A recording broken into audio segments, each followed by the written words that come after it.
Hello, I'm Barry Schreier, President of Army and Navy Academy. And today, I'm here with Captain Chris Movil, United States Marines. Chris is an F-38B pilot with the Marines bound. And today, he had a chance to speak to our cadets as a 2016 alum of our fine institution. And he spoke to them about quite a few things that we'll follow up with today. But today, let's start with Chris. Thanks for being here. I very much appreciate it. You got me. And let's start with some of your time here. Yeah. How many years were you here? And when you graduated, do you remember what your rank was? I do. Yeah, so I actually had a bit of a different kind of path, I think, than a lot of students. I came the middle of my junior year and then graduated out here. So I was here for a total year and a half. The kind of weird change is going in the middle of the year was I knew I wanted the military and I was just tired of it and of normal school. I was like, I want to go. So from back and forth, my mom finally, she was like, all right, how about military school? And I was like, yes, let's do it. So I ended up transferring here the middle of my junior year. And then I graduated here as a cadet captain. Oh, great. Now, you're originally from Atlanta. I was born in Atlanta, so I'm from absolutely all over. Mooch. It's almost like my parents aren't military, but it was almost as if we were. We moved like every 3 years. But I was born in Atlanta, lived there for actually about like 2 weeks. And then we moved to California for a couple of years, Florida, more in Florida, ultimately to Charlotte, North Carolina, and then Ohio here, and then went back to Florida for college. So literally all over. I consider Charlotte to be my home. I spent the most time there. Oh, okay, great. Now, when you came to the academy, were you living in Charlotte or you were in California at the time when you were a junior? That was actually Ohio. That was the one little stint that we lived in Ohio for. I believe it or not, I'm actually dyslexic, and that was something I had to like learn how to do with school in general. And so when I was younger, my mom put me in a Montessori school because she thought that kind of hands-on would help me, and it did. And that was in Charlotte, and there were only 3 Montessori high schools in the country, one of which was in Ohio. So my Montessori school stopped at 9th grade. So I went there for 10th grade. And then after about a semester in 11th grade, I was like, yeah, no, I don't want this. I would buy military. So I ended up coming here. That's great. So interestingly enough, you said you lived in Florida for a while, but you went back to Florida before you went to Embry-Riddle. So when you left here, so you started, more formal training in flight. And you were a flight instructor there. You said you gained over 1,000 hours of civil time, which was spectacular. Getting a my background, sorry. So when you were at Embry-Riddle, did you at that point say to yourself or before, hey, I want to do this, on a full-time basis from a military perspective? Yeah, so that's a great question, right? I knew that the military was going to train me as a pilot. I wasn't sure that I'd actually get the pilot slot for the military that can be competitive. When I joined the Marine Corps, they actually were giving out air contracts. So when I signed my contract with the Marine Corps my freshman year, I knew I was going to be a pilot, which was awesome, very reassuring. But I would say a good trend for me is I'm always ready to just do the next thing. Very much like I wanted to be in the military. So what motivated me to come here? I didn't want to wait to fly. So I pursued flight education at Embry-Riddle and ended up finishing my training pretty quickly. And I, at that moment, kind of had a thought like, hey, my baby's not going to fly into the military again, or I can become an instructor and start teaching. So I ended up doing that. But even through all my civilian flying, I loved it. I love flying, but I was fully focused on the military. I knew I wanted to end up as a jet pilot. So you graduated from Embry-Riddle. What was your first transition into your military training? Yeah, so that is an interesting question because for the Marine Corps is different than other branches. The Marine Corps has the saying that every Marine's a rifleman. So when people in, say, like the Navy, so we go to Naval Flight School, when they graduate and commission, they go straight to Pensacola for flight school.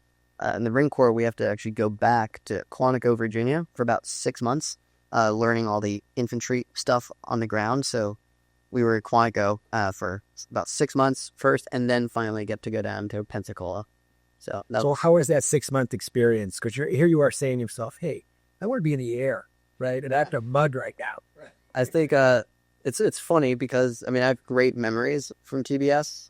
That's what the training's called, is TBS, and some good friends. I don't remember much of the infantry tactics for sure, right? But I would say that whole time is like for us with the air contracts, knowing that we're pilots, was like ground side appreciation, right? So once we get to the more bougie air sides, like it's a good reminder though of why we do what we do and what we train for, because ultimately it's in support of that.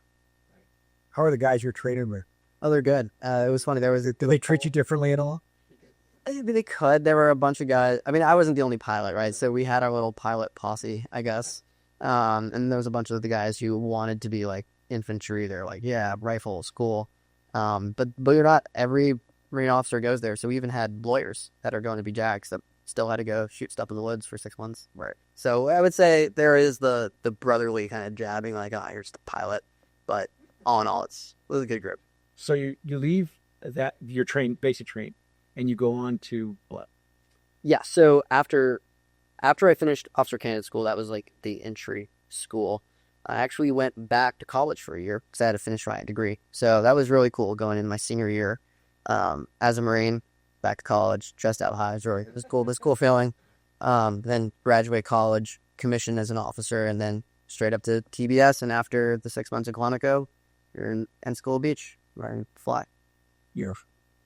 So now, I had mentioned earlier that right now you are here in Southern California, and you are an F-35 pilot. Talk a little bit about that, both the training aspect and in the experience of moving a piece of equipment like that. Yeah, so it's really cool. I'm very new to the community. I'm still in my entry level training for the F-35. It's kind of crazy because I got my wings when I finished jet training. We got my wings as an aviator. Got selected for the F-35, and that was back in January 2025. So we've been here for over a year now. And the whole syllabus here is basically building you and teaching you the skills to then go to a fleet squadron to do your job with a fleet unit, be deployable. So here we're learning everything that we need to do to then go and do our job in the future. My training to date, which has been really cool, is most of it was actually in the simulator because the F-35 is a single seat, so there's no instructor. Your first flight is alone. So I had about probably 5 months of flight sims where essentially every single simulator was just the jet exploding because they're giving you every single possible malfunction. Because, your first day could be the first time that something really bad happens, so you have to prepare for it. So that was a grueling, fun, and humbling experience all in one, just learning. It's like our flight manual's like over 3,000 pages. That was a lot. But after all of that, then I got to actually strap into the jet for the first time and take it flying. And there was it's funny because I'm fortunate with my experience that I do have a lot of aviation experience not nearly as much as I will have and not nearly as much as a lot of people have, but I had a good basis of experience going into it.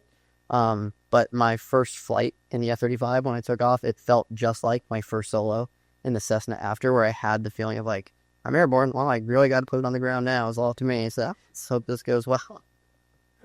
So yeah, it's fun. It's cool. That gives us a sense of, what you've done over the last almost for a decade now. I want to go back and talk about, some of the big life lesson discussions you had today with the boys, which were, it's fairly rare that we see our boys just mouths drop open because they were missing. And yet some really great stories to tell them about, not just what you understood that you took for gear, but how I had to learn and apply that in other instances. And you told one incredibly great story, which I think it'd be great if you shared again, about, when you learned how important it was to make sure that everybody that you are, that's within your area of control, finishes.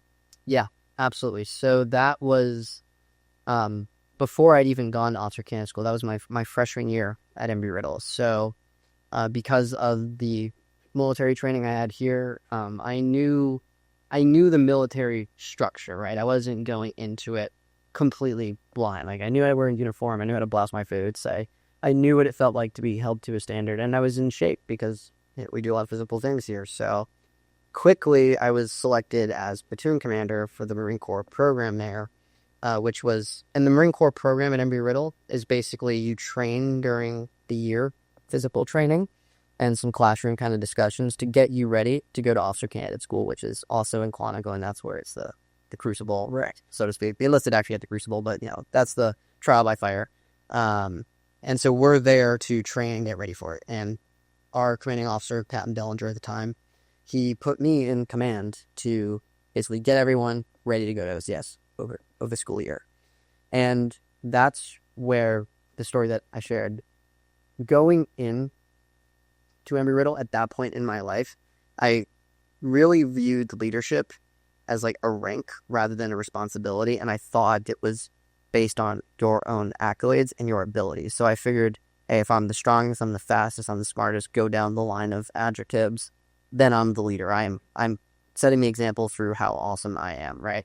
A lot of ego there, not proud of that. But basically, one morning on our runs, and because of the way that I viewed leadership in my role, I would always put blistering paces on our runs. I was in really good shape, and I figured if candidates fell behind, if they couldn't keep up, like that was a them problem. Like they're not cut out for the Marines. They're not putting in the work because like, look what I can do. And one morning, our commanding officer, Captain Dellinger, joined us for PT, and I definitely also thought, I was like, oh, cool, he's here. I'm going to show him what I can do. Once again, like asserting my dominance and showing that. And I just set this blistering pace, like faster than before, and a lot of people fell out, couldn't keep up with it. And I finished the run, and I never looked back once. And when I turned around finally after the finish line, I saw Captain Dellinger, and he wasn't in the front with me. He was at the very back running with a candidate who was struggling, gasping for air, about to like fall out, wanting to quit, but Captain Dellinger would not let him quit. And he finished the whole run with him.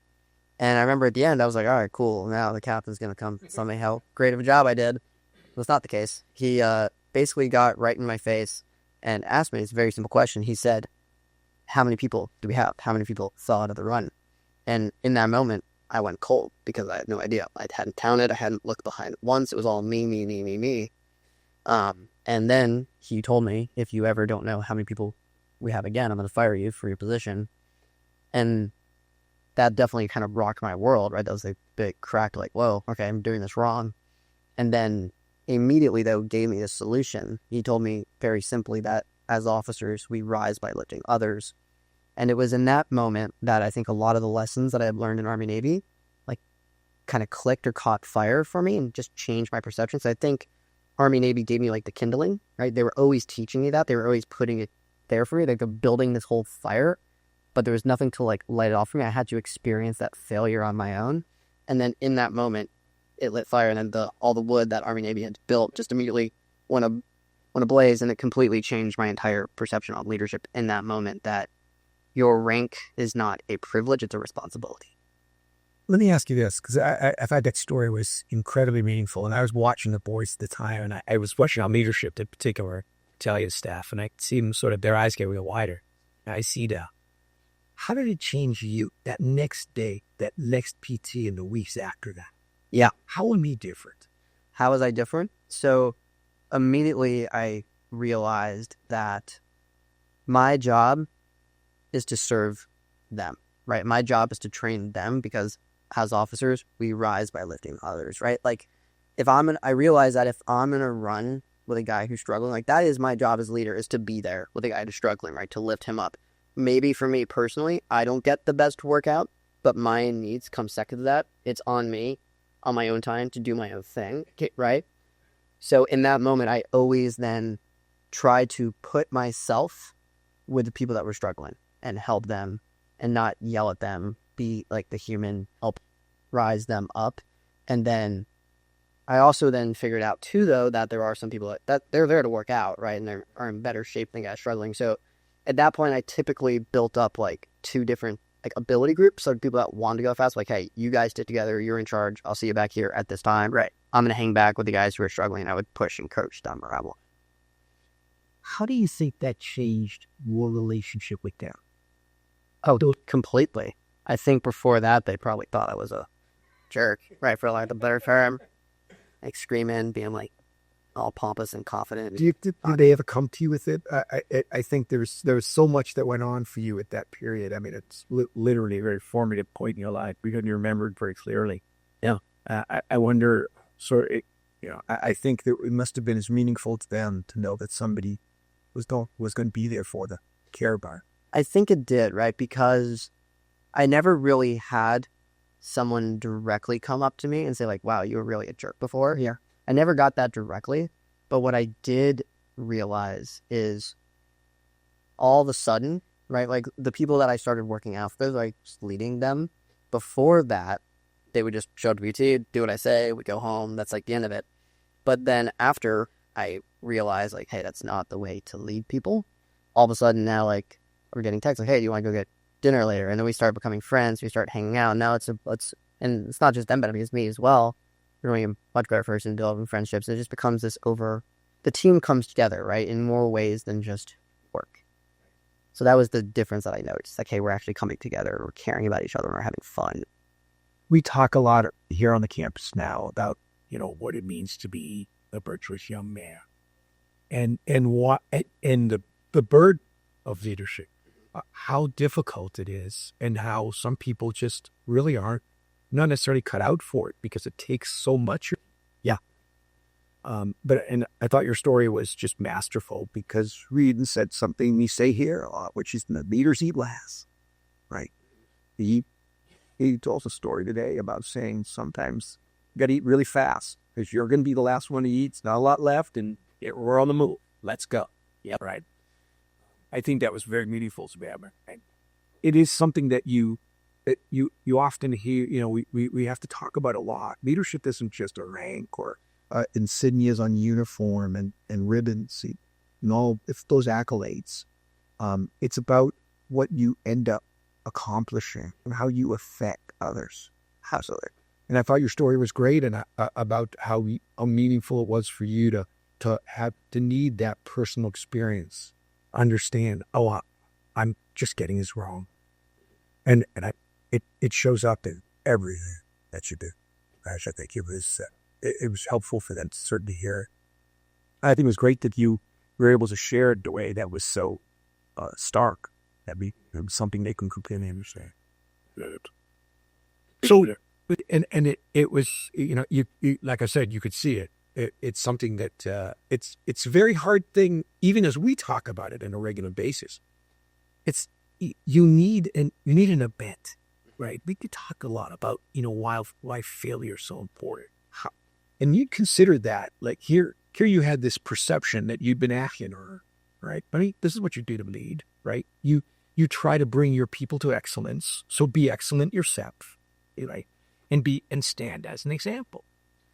Good point, and it's meaningful, right? However, right, that's only one aspect of nurturing, if you will, all of the people that are in your command because they have needs, and you guys see it, right? Absolutely. I mean, it's largely misunderstood by the military concept itself, but it seems that it doesn't pay attention to those things, right? But it's the exact opposite, right? It's everybody. It's it's difficult to find opportunities where you can train that, where you can actually put people on those sass. Yeah, I think you need to fail and learn, right? Like it's one of those. There's hundreds and hundreds of theories on leadership, right? I think ultimately it's a relationship, right? And that relationship is built in trust listening. And you make a great point. Yes, you do want to set the example as the leader, right? You can't tell someone, hey, don't do this, and then you do it yourself, right? But it's a fundamentally human experience. The Marine Corps is a human experience. It's a human organization. Army Navy is a human experience. It's a human organization. Every organization fundamentally outside of like AI is human, right? And I one of the bigger takeaways for me with that whole thing too that I think sums it up well is that you can't just make yourself a leader, right? You can't just say, hey, I'm the leader, I'm in charge. That's very authoritarian. It's really other people and their perceptions of you that make you a leader. And you don't have to be in the designated leadership position to be a leader. Like, influence is influence. And maybe I think about it, Army Navy, right? Like, you could have a cadet who doesn't want to wear his Class A's. He thinks he can get away with PT gear. If one of his close friends is like, nah, man, just put it on because I'm doing it, like, and then he does it, like, that's influence. That's leadership, even if you don't think it is. And it comes back to that relationship of mutual trust and understanding. You don't get if I be an authoritative jerk. Right. And I think when you're able to articulate today was that oftentimes we have this sort of misconception of leadership because in your case, you had a sort of a physical understanding of it. You are physically in front. You are the leader. Yeah, true. You know, and we oftentimes don't talk enough about, who will tell you you're a leader? Your people will tell you you're a leader because they expect you and they will act upon what we tell them to do. Right? And building that level of trust isn't something you do by just necessarily shouting real loud or getting the top score on this or running the fastest. It's something that you developed through your relationships and everybody, which is, it's funny when you see teams choose captains, for example. They don't necessarily choose the guy who's scoring the most points or he's the fastest. That guy is the guy who can bring us together. Okay. And it's something that it's hard to emphasize because we talk a lot about objective standards. Look, he's fastest, scored the most points. He's doing these things. But it's the guy who's going to be the last one out of the locker room because he's helping everybody finish. It's the guy he's going to say, look, we have to do this together. And if that means if you have to speed up a bit, if you've got to slow down a bit, we have to act like that. Because that's what's going to get us all the result we're looking for. Absolutely. We live in a culture that's oftentimes very individualistic, and it's hard to get people to perceive that. But I thought you did a great job of getting everybody to see, oh man, that's us, really us. Appreciate it. It's hard. It is. And especially, we talk about this a lot on our campus. We have anywhere from a 12-year-old to an 18-year-old. And you think about it, an 18-year-old talking to a 12-year-old is a stark difference. Yeah, that's a big difference, right? But it's incredibly, as alumni, we have alumni come back and they'll say, I still remember that guy when I was in 7th or 8th grade or 9th grade, whatever it is. And he was, the battalion staff, or he was my company commander. And he's made it, he made a difference for me because when I needed to be heard, he was the guy I went to. Absolutely. I think it's very hard for us to get that across and be able to make a very young man understand that that's how this works. Back, thank you today because I think you were spot on. Horatio, I made the good gang. I hope so. You are, as I mentioned before, you're here in California right now. What is do you know what your short-term objectives are and some of your more long-term? Yeah, absolutely. So I would say the short-term / long-term, like the most immediate is I want to finish training here at Miramar because once I'm done here with the syllabus, I will be a fleet wingman. I'll have all my quals for basically everything that you can do in the jet. So my day-to-day life as a student of the F-35 is a lot of study, a lot of preparation, trying to learn and be a sponge as much as I can to ultimately then graduate here and then be able to go anywhere and actually execute the mission for America and for the Marine Corps. So the kind of short-term goal would be do the best I can, learn as much here to be ready to then go into the future.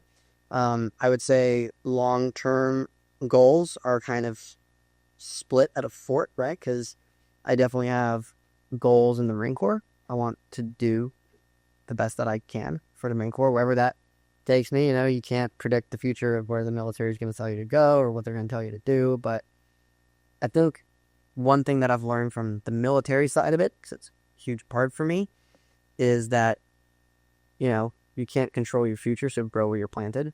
So I want to do the best that I can where I'm at and let that guide my path and just long-term do the best that I can in the military. And then on the other side with that too is, I have a wife now. We don't have kids yet, but I also want to be long-term goal there, like the best husband, the future father that I can be. So I'll say split right into personal Chris goals and direct kind of low goals. And it's hard on you because you don't have obviously you don't have real certainty as to what the duty station might be, and that means a lot of movement. So That does. it's a tremendous commitment, especially if you talk about your family, right? Because you ask a lot from them to be able, to move, on a pretty frequent basis. I'm very blessed, Caitlin. My wife, Caitlin, I think it's funny because she's actually, she's told me she's down for it. She sees this as an adventure. She grew up and lived her whole life in Phoenix, and then the first time she ever moved away from home was when she met me. Because the funny story there was I was in Kingsville for jet training, which is in Texas, middle of nowhere, Texas. There's more cows than people and more hair barrels than people. But there's one time out of the whole year and a half that you're there that they let you take the jet and go wherever. And they told me that I was going to Scottsdale. I was like, that sounds cool, for good things, never been. So as a relatively young, 20-something guy, single, switched my hinge location to Phoenix where I was going and just started swiping away. And we ended up matching. We talked that whole week, and then I flew in and spent the weekend together, and it really kind of started a distance relationship. So her first time moving was to me at the very end of my training after we did distance, and left her hometown, didn't know where we were going to be, got my wing, and we found out together that we were coming to San Diego. So she loves San Diego, so do I, but it's fun. It's an adventure, it's grow where you're planted and everything. We both believe that what's meant to be will be. Things happen for a reason, so trust and going forward. And if you are a virtuous young man, which you are, those things can work. It starts with a great root system. Absolutely. That does. Yep. That's fantastic. So let's wrap up for ourselves. Any last thoughts on your part? Things that you think are just seminal. They're formative. That you were able to pick up in your training that you'd like to share. Yeah, I think I hit on a lot of those in my speech, right? I think for me, the most pivotal that definitely started here and then just fully evolved through my life as I've gotten older is not to be afraid of failure and to be humble enough to know that you don't know everything and be okay with that. Because I remember being here at Army Navy as a 17-year-old kid, as silly as it sounds, it's true. When I was there, I was I've already gone through puberty. My brain's not going to change. I'm not going to have different views. I'm just going to get older. This is the way it is. And I was naive enough to think that my perspective on life is not going to change. I thought I had it figured out, and that is a far cry in so many ways. That is such a far cry from the truth. And so just live life, learn from your mistakes. Don't be afraid to fail, because failure is good, right? It teaches you something. And I think a lot of boys, I can speak for myself, just like Army Navy built the fireplace for me, they built all the wood, but I needed to screw it up, put it to light, and then it all makes sense. I need that screw up to learn. And so just be humble with knowing that failure is a good thing, because you don't grow when you come from. That's fantastic. It's a hard thing too. It again goes back to your comments about leadership. You oftentimes think that you can't be both a great leader and be humble, because it sort of feels like weakness, or be perceived as weakness. You're being, because you are saying, well, I can recognize a mistake and I'm going to be better. Oh, were you able to do that? And it's completely wrong. Yeah. No, it actually enhances your leadership abilities, because people believe you're healer and that they're being heard, right? And I think it's great for you to point it out, that we need it. We have to have that, because it just simply makes us better. And that's really, we have to be thinking to set our ego aside, but to humor us away. Be able to say, no, I'm going to find my better self, and this is how I do it. Yes, sir. Great lesson. Thank you for being here. Thank you for what you did. We can't appreciate it enough. Don't let it force you to keep doing it. Absolutely. This is fantastic. We appreciate it. Thank you. Just ask Eddie as often as you like. And if you want to put the boys on the tarmac, let us know. Absolutely. Appreciate the opportunity. Thanks, Serge. Relook here. And good still. Alma mater.